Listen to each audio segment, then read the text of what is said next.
اعوذ باللہ من الشیطان الرجیم بسم اللہ الرحمن الرحیم السلام علیکم ورحمۃ اللہ وبرکاتہ۔ دوستو کیسے ہیں؟ امید کرتا ہوں خیریت سے ہوں گے۔ اسلامک نالج چینل پہ خوش آمدید۔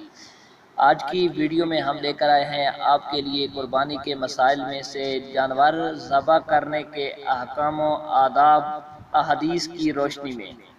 تو دوستو ذبح سے متعلق احکام سے واقفیت کی بہت اہمیت ہے، انسان کو اس کی اہمیت کا پتہ ہونا چاہیے۔ انشاءاللہ تعالی اگر آپ نے ویڈیو کو پورا دیکھا تو آپ کو یہ سارے مسائل پتہ چل جائیں گے اور آپ کے اسلامک نالج میں بہت اضافہ ہوگا۔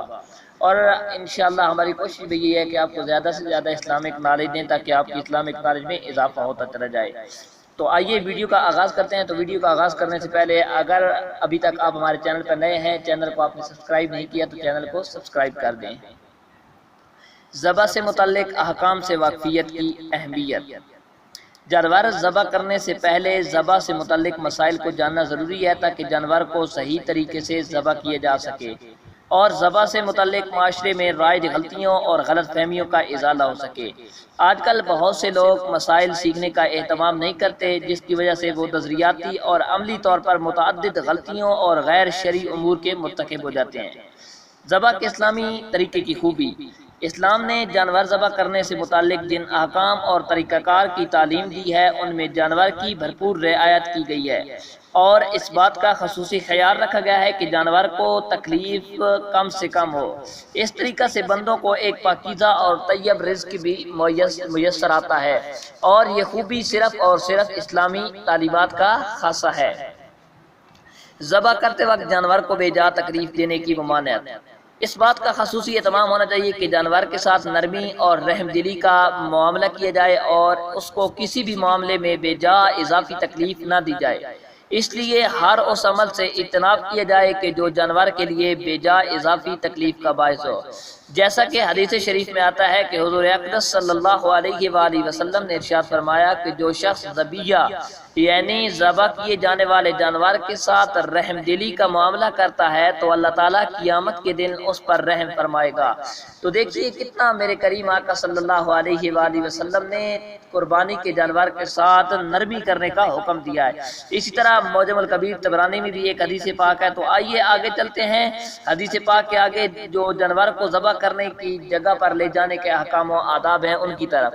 نمبر 1، جانور کو ذبح کی جگہ لے جاتے ہوئے حتی الامکان نرمی اور آہستگی کا مظاہرہ کرنا چاہیے۔ بلا ضرورت گھسیٹ کر لے جانا ممنوع ہے کیونکہ یہ بے جا تکلیف کا باعث ہے۔ اور نمبر 2، جانور کو ذبح کے لیے لٹاتے ہوئے بھی حتی الامکان نرمی اور آہستگی کا مظاہرہ کرنا چاہیے۔ نمبر 3، ایک جانور کے سامنے دوسرا جانور ذبح کرنے سے اجتناب کرنا چاہیے کیونکہ یہ اس جانور کے لیے تکلیف کا باعث ہے۔ البتہ اگر کوئی عذر ہو تو اس صورت میں اس میں کوئی حرج نہیں۔ نمبر 4، جانور کے سامنے چھری تیز کرنا یا جانور کو لٹانے کے بعد چھری تیز کرنا بھی ممنوع ہے۔ صحیح طریقہ یہی ہے کہ جانور ذبح کرنے سے پہلے ہی جانور سے چھپا کر چھری اچھی طرح تیز کر لی جائے۔ اور نمبر 5، کن چھری یعنی جو ہماری پنجابی میں جسے کہتے ہیں کہ جو چھری صحیح نہیں چلتی، کن چھری سے ذبح کرنا ممنوع ہے کیونکہ اضافی تکلیف کا باعث ہے، اس لیے ذبح کرنے کے لیے چھری اچھی طرح تیز کر لینی چاہیے۔ نمبر 6، قربانی کے جانور کو ذبح سے پہلے بھوکا پیاسا رکھنا بھی درست نہیں۔ اکثر لوگ یہ کرتے ہیں کہ جب قربانی کرنی ہوتی ہے اس سے پہلے جانور کو بھوکا پیاسا رکھتے ہیں، تو یہ بھوکا پیاسا رکھنا درست نہیں۔ بہتر یہ ہے کہ اس کو خوب کھلایا پلایا جائے۔ تو یہ جو میں نے باتیں عرض کی ہیں فتاوی عالمگیری، بدائع و ثنایا اور رد المختار میں یہ ساری موجود ہیں۔ دعا ہے مالک کائنات ہم سب کو ان پر عمل پیرا ہو کر قربانی کرنے کی توفیق عطا فرمائے۔ جن دوستوں نے ہمارا YouTube channel Islamic knowledge subscribe نہیں کیا وہ بھی سبسکرائب کر دیں اور بیل کے نشان پر کلک کر دیں۔